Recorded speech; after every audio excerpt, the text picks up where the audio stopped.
মুখ্যমন্ত্ৰীৰ পৰা আঁতৰাবলৈ 5 বছৰৰ ৰখি আছিল আপোনালোকে, হয় নহয়? যে কেতিয়া যায় আমি ল'ৰা ছোৱালীকেইটালৈ ভালকে থাকোঁ। অকল আপোনালোকে নহয়, সকলো জাতি জনগোষ্ঠী। গৌৰৱ গগৈ ডাঙৰীয়া যেতিয়া যোৰহাটলৈ উঠিলে, তেতিয়া হিমন্ত বিশ্ব শৰ্মা ডাঙৰীয়া মুখ্যমন্ত্ৰী, তেওঁ যোৰহাটলৈ গ'ল। চাই ল'ব সেই সময়ত আপুনি বোলে গৌৰৱ গগৈ ডাঙৰীয়া ইয়ালৈ আহিছে, ইয়াৰ 9টা সমষ্টিত আমি বেছিভাগ বিজেপিৰ MLA। কথাখিনি বুজি পাইছে নহয়? বিধায়কৰ 9টা সমষ্টি থাকে, 9টা সমষ্টিৰ বেছিভাগেই বিজেপিৰ MLA। মোৰ চৰকাৰ অৰ্থাৎ হিমন্ত বিশ্ব শৰ্মা প্ৰভাৱশালী চৰকাৰ, মোদী চৰকাৰ, কেন্দ্ৰত চৰকাৰ, কেন্দ্ৰত মোৰ চৰকাৰ, ৰাজ্যত মোৰ চৰকাৰ, ইয়াৰ বিধায়ক 3 লাখ ভোটত গৌৰৱ গগৈ ডাঙৰীয়া গৰুৱাই পঠিয়াই কৈছিল নহয়? গৌৰৱ গগৈ ডাঙৰীয়াই পুলিং এজেণ্টৰ পইচা দিব পৰা নাছিল, ঘৰে পইচা বিলাইছে বুলি মুভমেণ্টটো ৰখি গ'ল। কিন্তু আজি যেনেকে আপোনালোকে ৰখি আছে যে কোনদিনা ইলেকশ্যন আহে, কেতিয়া হাতত ভোট দিওঁ, কেতিয়া হাতত ভোট দিওঁ, গৌৰৱ গগৈ ডাঙৰীয়া যোৱাৰ লগে লগে যোৰহাটবাসীয়ে ভাবিলে যে তৰুণ গগৈ ডাঙৰীয়াৰ ল'ৰা, যি তৰুণ গগৈ ডাঙৰীয়া সকলোৰে একদম নিজৰ আছিলে নাই? সকলো জাতি জনগোষ্ঠীৰ নিজৰ। তেওঁৰ পুত্ৰই যেতিয়া লোকসভাত বক্তৃতা দি থাকে, আমাৰ নিজৰ গৌৰৱ হয় নহয় নহয়? গৌৰৱ গগৈ ডাঙৰীয়াক আভিজাত্য আপোনাৰ যোৰহাট সমষ্টিৰ ৰাইজে ক'লে যে আমি বিজেপি কংগ্ৰেছ নুবুজো, আমি বিজেপি কৰিলেও আমি গৌৰৱ গগৈ ডাঙৰীয়াক ভোট দিম। হিমন্ত বাহিনীয়ে তেওঁৰ যে কেইটামান যে মন্ত্ৰী থাকে, মন্ত্ৰী যে আছিল তেওঁৰ আছে, এই যে ডেকা ল'ৰাকেইটা মোৰ লগতে আছিল আগতে, সেইকেইটাক পঠিয়াই দিলে। সেইকেইটাক পঠিয়াই দিয়াৰ কাৰণে মই ভাবো যে কমেও 50,000 ভোট বেছি পালে কংগ্ৰেছে। মই এতিয়াও ভাবো যে তেওঁলোকক অলপ যদি যোজনীত যদি পঠিয়াই দিয়ে, ইমান বেয়া বেয়া কথা ক'লে। তহঁতৰ চৰকাৰ আছে, আপোনালোকৰ চৰকাৰ আছে, চৰকাৰে কি কৰিলে সেইবিলাক কৈহে ভোট ল'ব লাগে। গৌৰৱ গগৈ ডাঙৰীয়াক গালি পাৰাত লাগি গ'ল, তৰুণ গগৈ ডাঙৰীয়াক গালি পাৰাত লাগি গ'ল। যেতিয়া গালি পাৰাত লাগি গ'ল, যি হিমন্ত বিশ্ব শৰ্মাৰ চৰকাৰ আছে ভাবি চাব, ৰাজ্যত চৰকাৰ, কেন্দ্ৰত চৰকাৰ, MLA আছে, য'ত 3 লাখ ভোটত হৰুৱাম বুলি ভাবিছিল, সেই যোৰহাটত 1.5 লাখ ভোটত বিজেপি ঘটোৱাই গৌৰৱ গগৈ ডাঙৰীয়াক ৰাইজে জিকাই দিলে। আৰু যিদিনাই জিকি গ'ল, সেইদিনাই হিমন্ত বিশ্ব শৰ্মাৰ চুলিবিলাক আউল বাউল হৈ গ'ল। চাবচোন, দেখিছে চুলিবিলাক জুবিন গাৰ্গে দেখাই দিছে, চুলিবিলাক উঠি উঠি গ'ল। সেইদিনাৰ পৰা টোপনি নাই, সেইদিনা হিমন্ত বিশ্বৰ টোপনি হৰণ। তেতিয়াই ভাবিলে যে যিসকলে আমাক ভোট দি আছিলে যোৰহাটত, তেওঁলোক আমাৰ লগত নাই, 6 জনগোষ্ঠীৰ লোক আমাৰ লগত নাই, বঙালী সম্প্ৰদায় নাই আমাৰ, এইবাৰ মই কিবা এটা কৰিব লাগিব।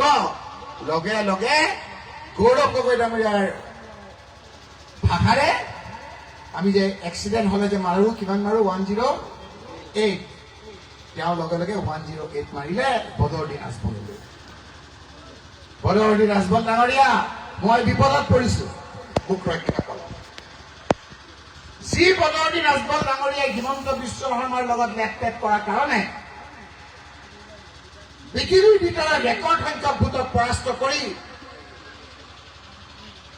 ডুবাই বোম্বাইলৈ পঠিয়াই দিছিল, যোনে ৰাজনৈতিকভাৱে সন্ন্যাস লৈ বৈ আছিল, সেই বদৰুদ্দিন আজমল ডাঙৰীয়াক ক'লে, বদৰুদ্দিন আজমল ডাঙৰীয়া, আপোনাকতো মই বেহা বেপাৰ ফ্ৰী কৰি দিছো। আগতে আপুনি আগৰৰ বেপাৰ কৰিছিল, আজিকালি আপোনালোকে সকলো বেপাৰ কৰে, আজি আপুনি এডুকেশ্যন বেপাৰ কৰে। মুকলিকে আপোনালোকে প্ৰত্যেকটো ল'ৰাই 3 লাখ 4 লাখকৈ টকা লয়, মইতো একো নকওঁ। এই সময়খিনিত আপুনি আহি আমাক সহায় কৰিব লাগে, মই মুকলিকে কৈছো, কওক হয় নে নহয় কথাবিলাক। যেতিয়াই আহিলে ক'লে, লগে লগে বদৰুদ্দিন আজমল ডাঙৰীয়া এই গোটেই বছৰটোত 2 বছৰ নাই, আহি ওলাল। আহি পেলাই কি কৈছে জানে? আহি পেলাই কৈছে যে মই বহুত দিনৰ পৰা বিচাৰি আছিলো যে মোৰ MLA ৰ দ্বাৰা কেতিয়া হিমন্ত বিশ্ব শৰ্মাক মুখ্যমন্ত্ৰী কৰিব পাৰো। কিন্তু মই কোৱা কথা নহয়, এইটো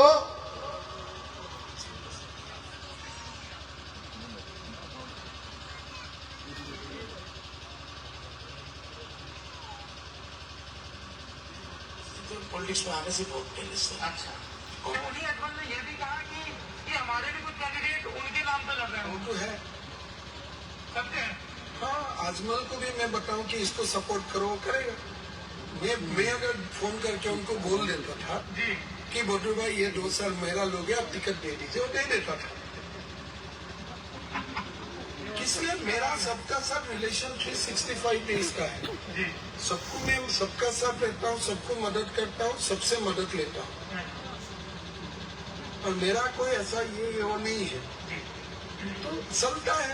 लेकिन हम हमारा जगह से এইটো ভইচটো চিনি পাইছে কোন আমাৰ হিমন্ত বিশ্ব শৰ্মাৰ নিজৰ মানুহ বদৰুদ্দিন আজমল সাহেবক তেওঁ মৰমতে বধু ভাই বুলি মাতে। বধু ভাইৰ কথা শুনক।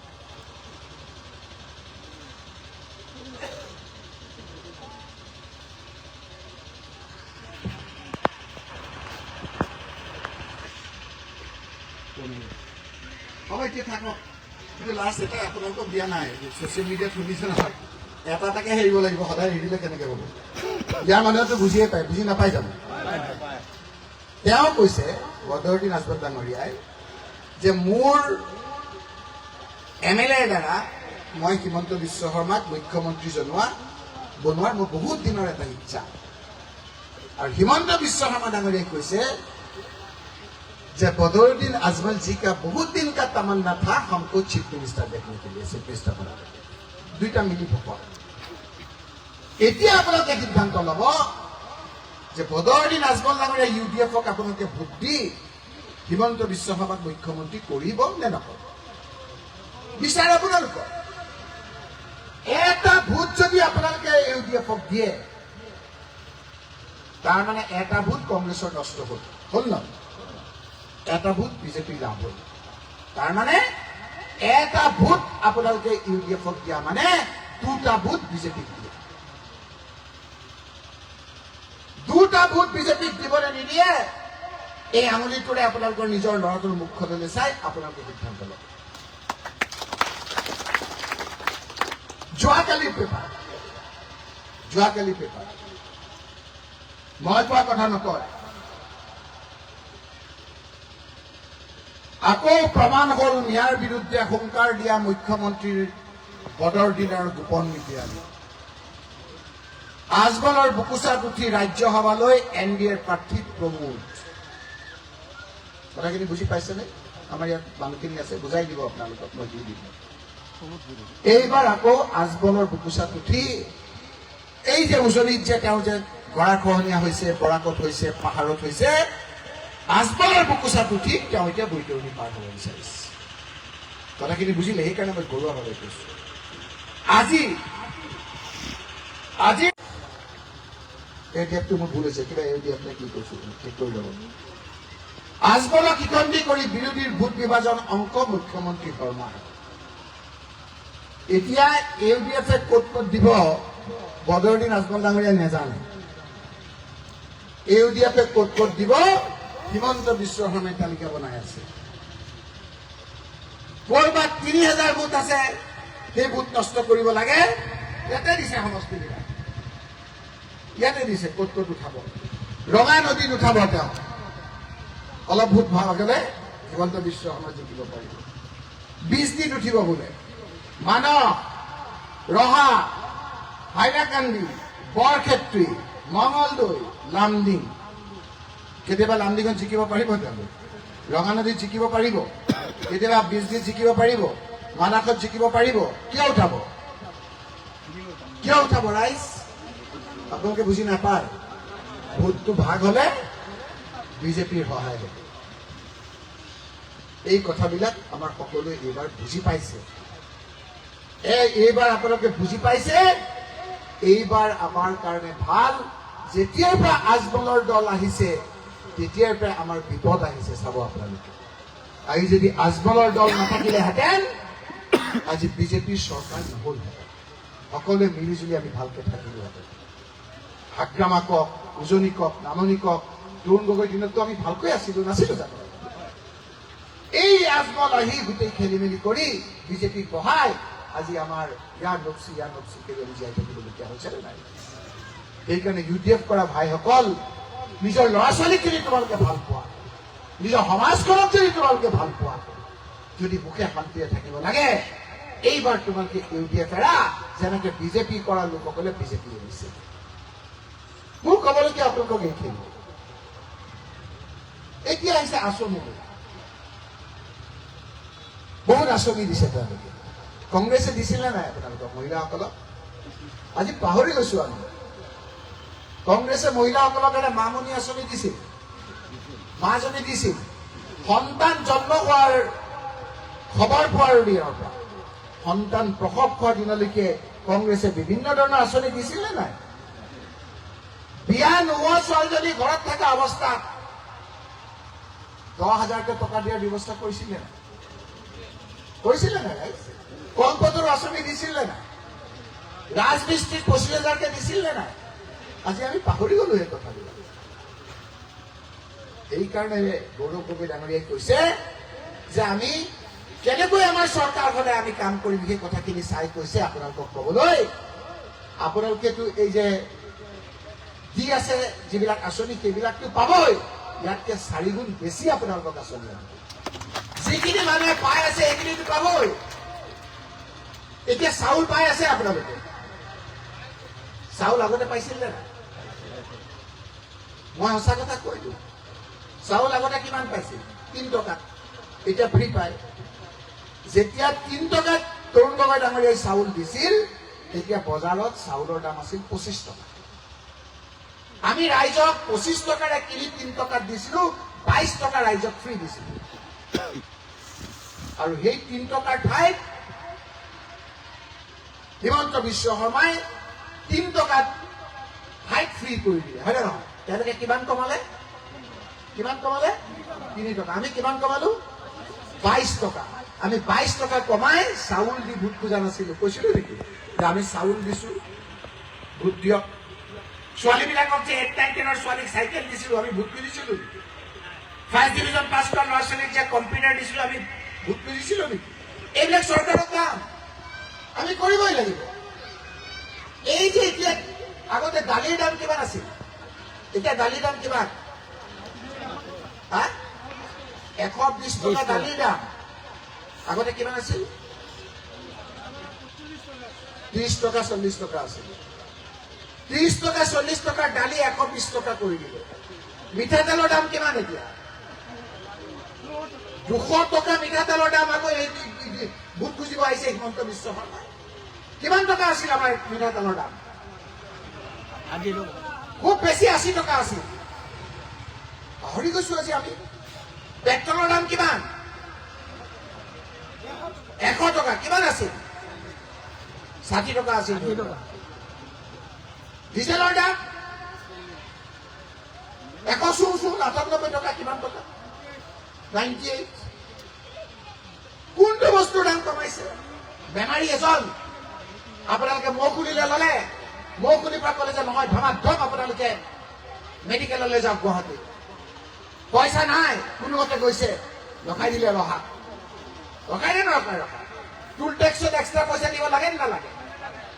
ৰহাৰ পৰা কোনোমতে গৈ থাকোতে লাইন ধৰি আকৌ আপোনালোকৰ সোণাপুৰত টেক্স দিব লাগে নে নালাগে? টুল টেক্সৰ জানলা, বিভিন্ন বয় বস্তুৰ জানলা, খাজানা, মাটিৰ খাজানা কিমান পাৰ্চেণ্ট বাঢ়িছে? ডাবল। 100তকৈ 200% বাঢ়িছে বহুত। খাজানা, মাটিৰ খাজানা, টেটু চেপি মানুহক ৰাজত্ব কৰিব বিচাৰিছে হিমন্ত বিশ্ব শৰ্মাই। তাৰ উপৰি ধাৰৰ ওপৰত ধাৰ, ধাৰৰ ওপৰত ধাৰ। ধাৰ হলে কি হব সাধাৰণ মানুহে গম পোৱা নাই। যেতিয়া গম পাব, হিমন্ত বিশ্ব শৰ্মাই গম পাব, এনেকে ধাৰ লৈ লৈ লৈ লৈ শ্ৰীলংকাত 1 লিটাৰ গাখীৰৰ দাম যেতিয়া 1000 টকা হ'ল, ৰাইজ ৰাজপথলৈ ওলাই গ'ল, ৰাষ্ট্ৰপতি ভ্ৰমণত উঠিবলগীয়া হ'ল ৰাইজ। সেইকাৰণে ৰাইজ, এই সময়খিনি উৎসৱৰ সময় নহয়, এই সময়খিনি আনন্দ কৰা সময় নহয়। এই সময়খিনি জিন্দাবাদ জিন্দাবাদ কৰি আধা UDF, আধা ইফালে, আধা আপোনালোকে কছাৰীতে শুনে ৰাজীৱ তুমি বাঘেৰ পিঠে চলিছে চাবুক আমাৰ হাতে, এইবিলাক কথাৰ সময় নহয়। এইবিলাক আপোনালোকে সিদ্ধান্ত লোৱাৰ সময়। ল'ৰা ছোৱালীৰ মুখখনলৈ চাই আপোনালোকে একটা ভোট নিদিব, বিজেপিক নিদিব, এজেপিক নিদিব, আপোনালোকে কংগ্ৰেছৰ হাতৰ চিনত দিয়ক। গৌৰৱ গগৈ ডাঙৰীয়াৰ নেতৃত্বত যেতিয়া চৰকাৰ হ'ব, তাঞ্জিলে কোৱাৰ দৰে বহুদিন এই অঞ্চলত সাহস দলৰ আপোনালোকে বিধায়ক দেখা নাই। কাম কেনেকে কৰে মই ৰকিবুল হুছেইন তাঞ্জিল হুছেইনৰ জৰিয়তে উদাহৰণ, দলংটো নাই, কাঠৰ দলংটোৰ কাষত কেনেকে কৰিছিলো মই, কাম কেনেকে কৰে। এদিন আপোনাৰ হঠাৎ তৰুণ গগৈ ডাঙৰীয়াক কৈ পেলাই মই গৌৰৱ গগৈ ডাঙৰীয়া সংসদ মই আৰু সেই সময়ত PWD মিনিষ্টাৰ আহি পেলাই ৰাস্তাটো কৰিছিলে নাই ৰাইজ। এতিয়া এইটো ষ্টেট হাইৱে, ষ্টেট হাইৱে। এইটোৰ কাৰণে আমাৰতো মাটিৰ দাম বাঢ়িলে, এজিপি বিজেপি কেইটাও বাঢ়িলে না নাই ৰাইজ, বজাৰ বাঢ়িলে নাই। সেইটোহে মানুহ কেনেকে উন্নতি কৰে। মোৰ চিঙিমাৰি মানুহে ভাবিছিল এইবাৰ পাৰ্লিয়ামেণ্টত আমি বিভিন্ন ধৰণৰ কাৰ্যসূচী লৈছো, তাত অংশগ্ৰহণ কৰিবলৈ আমাক মাতিছে। আপোনালোকে যদি অনুমতি দিয়ে যাব পাৰোনে? মই কথাখিনি ঠিকে আছে নে? কোনে কোনে ঠিকে আছে বুলি আমাৰ হাতক ভোট দিব? আপোনালোকে হাতখন নামাকচোন। আমাৰ সাংবাদিক বন্ধুসকলক কেমেৰাটো ঘূৰাই দিয়কচোন। আৰু যদি কোনোবাই যদি হিমন্ত বিশ্ব শৰ্মাৰ CID আছে, তেওঁলোকে অকণমান তেওঁক মাৰি দিয়কচোন। মই বোলে কথা ক'লে বোলে তেওঁ বোলে খুব চাই থাকে। কোনে কোনে দিব হাতখন নামাকচোন আপোনালোকে সকলোৱে, হাতখন নামাক আপোনালোকে। এইখিনি কংগ্ৰেছক ভোট দিব, ঠিক আছে ন? মই অকণমান খুব লিবাৰেল মানুহ, চব কথা মই ভাবো, ঠিক আছে বাৰু। আপোনালোকে কোনে কোনে আপোনাক ইউডিএফক ভোট দিব হাতখন নামাকচোন। শূন্য। কোনে কোনে এজিপি বিজেপিক দিব? নিদিয়ে। এইবাৰ বাকচত তেনেকুৱা পাব, চাব। বহুত জ্বালা পাইছে আপোনালোকে, পাইছেনে নাই? হিমন্ত বিশ্ব শৰ্মাৰ মুখখন দেখিলে আমাৰ কেনেকুৱা লাগে, ভয় লাগে। আপোনালোকৰ ভয় লাগে। বিজেপি কেইটাই বন্ধ কৰি থৈ দিয়ে, কিজানি ল'ৰা ছোৱালীয়ে বেয়া কথা শিকে। তেওঁতো ভাল কথা নকয়, কয় জানো? এটা কথা কওকচোন, তেওঁ ভাল কথা কয় যিটো কথাই আমাৰ উঠি অহা চামক আমাক সহায় কৰিব। তৰুণ গগৈ ডাঙৰীয়াৰ কথা শুনিবলৈ মানুহে বিচাৰি আছে, ভাল কথা কয়। তেওঁ কি কয়? যেতিয়া বিজেপিয়ে হেমা মালিনীক লৈ আনিছিল, হেমা মালিনীক লৈ আনি মহিলাসকলক কৈছিল যে বিজেপিক ভোট দিয়ক, তেতিয়া তৰুণ গগৈ ডাঙৰীয়াই সহজ সৰল ভাষাৰে আহি কৈছে, মোৰ অসমত হেমা মালিনী নালাগে, মোৰ টি গাৰ্ডেনৰ মহিলাগৰাকীয়ে মোৰ কাৰণে হেমা মালিনী, মোৰ ৰোৱনী বোৱনীয়ে মোৰ কাৰণে হেমা মালিনী। আমি হেমা মালিনী দি আমি ভোট নোখোজো। সেইজন তৰুণ গগৈ, সেইজন মাটিৰ মানুহ। আৰু এইজন আজি আকাশত থাকে।